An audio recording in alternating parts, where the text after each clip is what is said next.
What's going on YouTube? Flamesword here, and as we can see, Gabby is finally back in my possession. Oh, it feels great.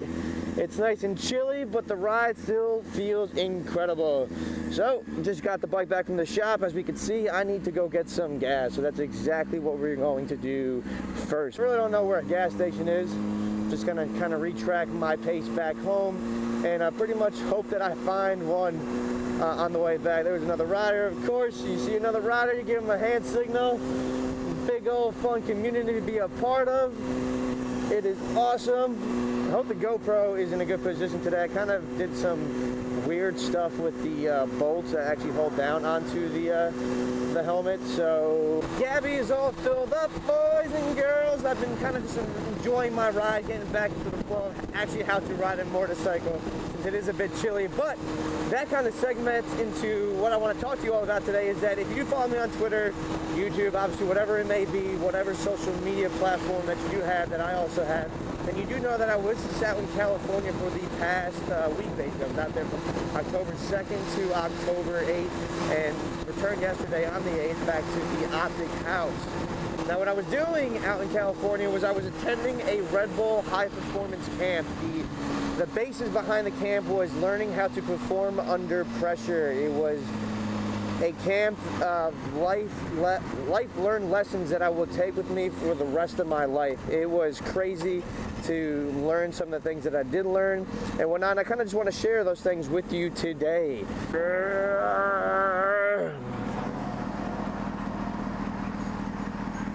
How you doing? Having a good day? Perfect. Enjoy the rest of it. The way the camp started was that all the athletes, and there were other people that joined us as well. There were a couple entrepreneurs. And if you guys all know who Jake Paul is, I'm Jake Paul. He's got a huge social media following. He also attended the camp, which was super, super cool. Night number one, we went to the Red Bull HQ. And from the Red Bull HQ, we got to meet Michael Johnson, the Olympian runner, the dude who was winning back-to-back-to-back championships. What Red Bull did was just have him come out. He did some motivational speaking, just talk to us about his entire career, situations that he had to deal with while being under pressure and how he overcame them, and that kind of set the tempo going into the entire week. The next following days, we met with some crazy psychologists that, you know, deal a lot with the SEALs, the Navy SEALs, and so the things they were teaching us were things that the people who protect this country are learning and are using to be sure to, you know, calm themselves down during high pressure situations. And that's basically almost every single day if you think about it. Everyone made sure at the camp that they were going to listen to what these guys had to say right off the rip. We were going to take everything in that we had to and apply it to our oh snap, that sucked. Our sport, our e-sport, whatever it may be, we were going to make sure that we did apply it so we could get the most out of the camp. And right after learning about all these big 8 techniques is what they like to call it, little breathing techniques, little self-awareness, self-talk and whatnot, we also learned that there was another instructor there for us, or someone that was going to be putting us through some tests that week, that was part of a demolition team in the Army, Navy. I think it was kind of a mix of both. And we had to learn how to not disarm bombs, but think outside of the box on what we had to do to kind of disarm certain bombs. If you did watch my one video, you would have seen that there was something like that in there. So day number one, what's up, dude? 1 second. Yeah, I make moto vlogs and videos and stuff. Yeah. Yeah. Yeah. Really? I'm not at the wheelie level yet, but I'm trying to learn. What's your thing? Just for your cell phone? Yeah. Nice, dope. All right, I'll definitely be safe. I gotta worry about everyone else though. I'm in the little bike.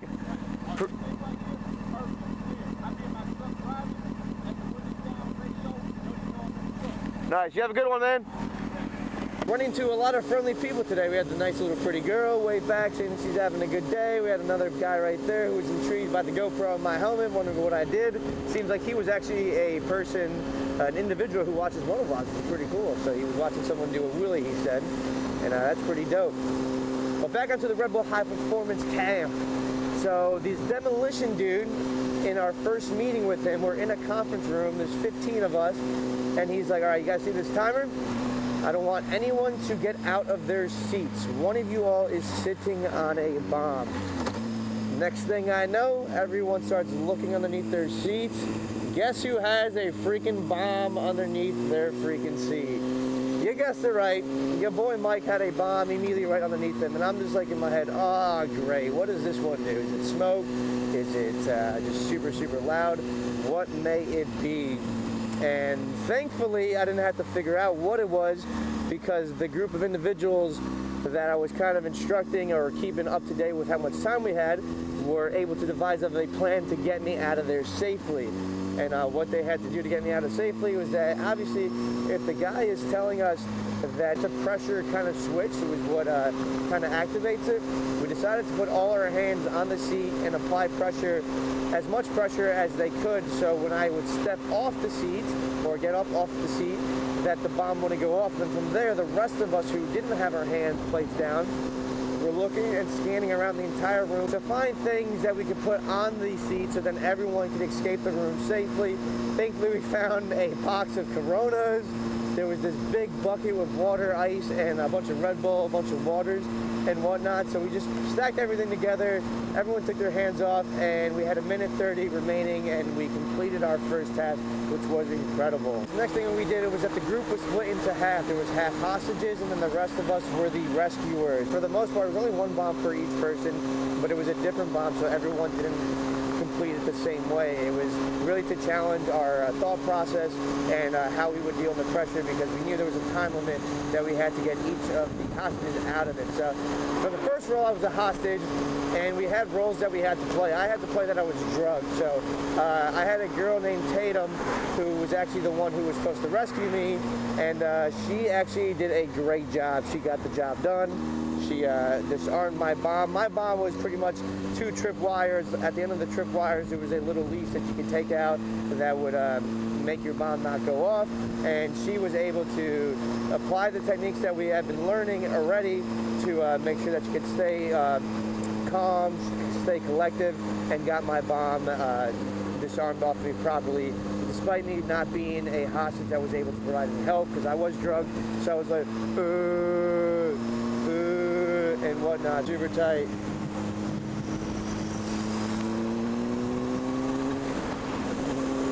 We're just meeting some awesome people today. Everyone is really, I met 2 bikers. This guy actually pulled up to me, gave me the super thumbs up. I actually see this guy a lot riding, which is really cool. Before I left after California, I would see him a lot.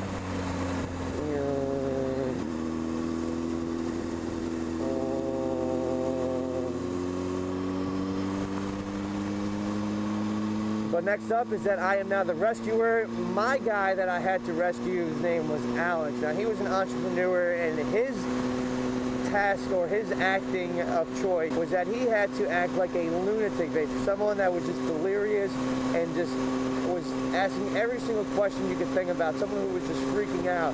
He was like, I have a wife, I have a kid, am I going to die? And it was annoying the heck out of me, because he was doing such a good job at it. It was just really bothering me, because like I was trying to relax, I was trying to figure out what I had to do, and he was just not letting me do that. It was insane. It was crazy, but at the end of the day, I just kind of started breathing and just zoning his voice out. And what I had to do was that he had a pressure switch in his hand. So there were a couple zip ties laying around the room. Grabbed the zip tie, told him to release one finger at a time to figure out where the actual point of trigger was. And then once I did find that it was his index finger, I wrapped the zip tie underneath his palm, started tightening it up, and then I was like, all right, Alex, on the count of 3, I want you to release your finger. I gave him the countdown. I was like, 3, 2, 1, let go. And then as soon as he let go, I tightened it as quickly as I could. It was basically one after another. There was no time in between him with his release and mine with the tighten. And from there, I succeeded once again, just like my rescuer did. I got Alex home safely. You're also going to see that I keep talking about breathing. Now, a big breathing technique that we did learn. Now, I know a lot of people are like, I know how to breathe, and I'm going to agree with you all. But this is something I didn't even know, which was crazy. It was just beyond wild. It was great to learn. It is 4 seconds in and 4 seconds out. Anytime you guys ever feel pressured, I want you to apply that. I want you to do that breathing technique for at least 4 to 5 minutes. Moving along from the bombs, we also did have to give our hotel car keys to these guys because they would go into one person's room every night and kind of set their room up with a trap, a bomb that the person had to figure out on how to disarm. It was pretty funny. It was pretty much like everyone was pranking each other, or they were pranking all the athletes and whatnot. And it was for some good laughs, so everyone did enjoy it. Only I think 2 or 3 people actually had the bombs go off because we totally forgot, because it would always be at the end of the day. We would come back at about anywhere from 5, 6, 7, 8 o'clock at night, and everyone would just be drained. After the whole bomb kind of situation thing, we kind of went into a pool and learned how to hold our breath. Now, before we're going into the pool, we did learn some breathing techniques from our instructors, Mandy and Kurt. They are actually the people that helped, I believe it was David Blaine, if I'm not mistaken, hold his record breath time of 17 minutes or whatever that crazy number was that he did hold. Knowing that, we knew we were going to be in good hands, which was super cool to know. Knowing that the people that trained David Blaine and a lot of other professionals were the ones that were watching over us and kind of teaching us how to do everything. Now, these are different breathing techniques from the ones that I just told you earlier, where I said you want to breathe in for 4 seconds, breathe out for 4 seconds. What we had to do with them was a bit different. We had to learn some crazy deep inhales, deep exhales, and whatnot, and a specific way to exhale. And what we had to do the exhale was that you had to put your tongue to the roof of your mouth, and you're basically, we're treating that as a nozzle to close off the air in your esophagus. So first day comes around, we go into the pool. The most I get is 1 minute and 35 seconds. It was crazy. It's a total mental thing, because they tell you that your body could actually last for a very long time. But the thing that people have problems with is that you start getting these contractions, or you think that your body can't breathe anymore, that it forces your body to have contractions. And then from there, you kind of panic, and then you want to get out of the water and whatnot. So that was day number 2. When I went in for the second time to hold my breath, I actually made it all the way up to 2 minutes and 15 seconds, which was incredible, and then another time for 2 minutes. So I got better as we continued on, and basically the way the entire camp worked was that everything was only for 2 days. So bomb things were for 2 days, a pool was for 2 days. After the pool, we had this professional circus group come in, a bunch of live performers, and it was a bunch of improv stuff. We had to kind of go through things where you had to learn how to laugh on demand, you had to cry on demand, and it was, the point of this purpose now is that these are some embarrassing things to do, right? Crying in front of a group of people is quite embarrassing. That was what they were doing. We were getting nervous, there was pressure being put on us because we had to cry in front of all these people and see how it would make us react.